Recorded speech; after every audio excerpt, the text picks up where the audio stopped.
Di show 1 kemarin komika ini curhat tentang kisah cintanya dengan Kiki. Kali ini dia mau cerita apa lagi ya? Kita sambut dengan pantun ya. Makan Obi di rumah Opang. Ini dia Obi dari Kupang.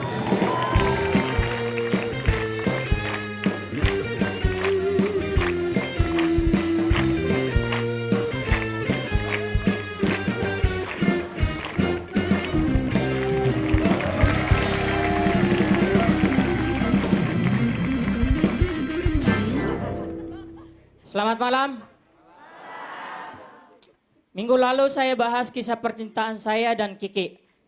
Dan gara-gara ini saya sama Kiki diliput infotainment. Hot issue.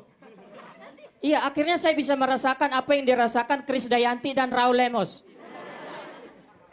Iya, sampai saya aja masih nggak percaya kalau saya masuk infotainment. Karena tampang kayak saya harusnya masuk patroli. Iya. Dan saya yakin penonton di rumah juga pasti pada kaget ngelihat saya sama Kiki. Artis lagi mana nih yang kena narkoba? Sampai bandarnya dia wawancara. Dan di asrama Suca, itu saya ditempatkan satu kamar dengan Ramos dari Medan. Dan ini dia fotonya.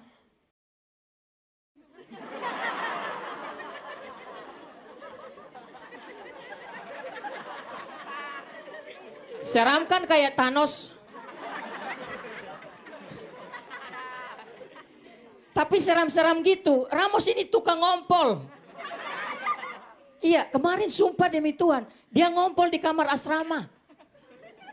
Udah gitu dia nggak tanggung jawab. Sampai saya yang harus keluarin kasurnya jemur. Padahal tampang kayak saya harusnya gebukin orang, ini malah gebukin kasur. Dan menurut orang-orang zaman dahulu, kalau misalnya ada orang yang masih ngompol, itu pusernya harus digigit capung.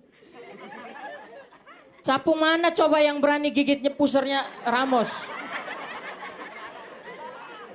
Kalau Komodo baru berani. Habis digigit, ngompolnya hilang. Napasnya juga hilang. Dan saya sekarang tinggal di Jakarta. Dan saya melihat di Jakarta orang lulus SMA umur 18 tahun. Saya lulus SMA umur 22 tahun. Iya. Bahkan di kampus saya ada yang lulus SMA umur 30 tahun. Pas lulus anak 2, istri 5, babi 7. Ini karena di kampung saya syarat masuk SD bukan cuma bisa baca tulis. Tapi yang penting bisa lari dan bertahan hidup.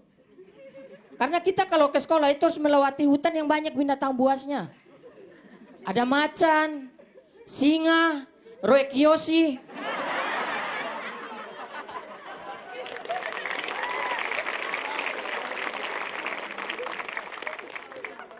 Dan anak-anak di Jakarta itu juga enak. Kalau ke sekolah dibekalin roti sama susu. Saya masih ingat saya pertama kali masuk SD, sama bapak saya dibekalin tombak. Biar saya cari makanan sendiri di hutan itu. Dan satu pengalaman paling menyeramkan buat saya waktu saya sekolah adalah saya pernah hampir diseruduk banteng. Iya. Jadi ceritanya pas pulang sekolah lagi di hutan, saya dicegat sama banteng. Dan saya tidak bisa lari kemana-mana. Karena pas saya lihat ke depan, bantengnya sudah begini. Starter motor dia.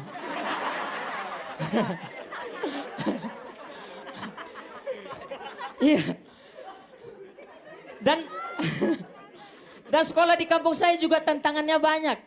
Karena apalagi musim hujan. Karena kita kalau ke sekolah itu harus melewati sungai yang arusnya deras. Pas kita lagi nyebrang sepatu anyut. Kita kejar udah dapat buku yang anyut. Buku dan sepatu udah dapat, kita yang anyut. Iya.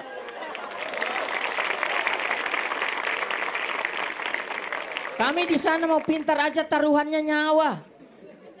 Sementara kalian di Jakarta sekolah udah enak, fasilitas lengkap. Masih aja malas-malasan. Mau dibawa kemana masa depan bangsa ini?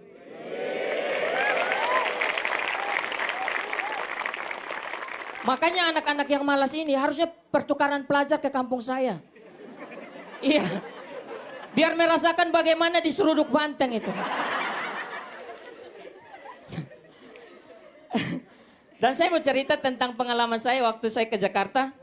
Jadi saya pertama kali naik pesawat waktu saya ke Jakarta. Tapi di sini boleh angkat tangan, boleh jujur siapa yang belum pernah naik pesawat? Ya kampungan. Iya waktu itu saya naik pesawat, tapi sebelumnya saya tidak tahu pesawat itu bentuknya bagaimana dan cara jalannya bagaimana. Jadi di dalam pesawat karena penasaran, akhirnya saya jalan-jalan keliling. Tiba-tiba saya disamperin sama kadek pesawat. Iya. Dia bilang, Pace kau duduk dulu, ini pesawat mau jalan. Lalu saya duduk, dan saya masih ingat waktu itu saya sengaja duduk dekat jendela. Biar kalau muntah bisa buka kaca. Tapi tidak bisa. Dan begitu pesawat jalan, tiba-tiba dia terbang ke langit. Tinggi sekali. Lalu saya heran, saya mau ke Jakarta, kenapa ini pesawat dia terbang ke langit? Akhirnya saya lari samperin ke naik pesawat yang tadi. Saya tanya, Mbak, ini pesawat mau ke Jakarta atau mau ke surga ini? Sekian, terima kasih, nama saya Obi.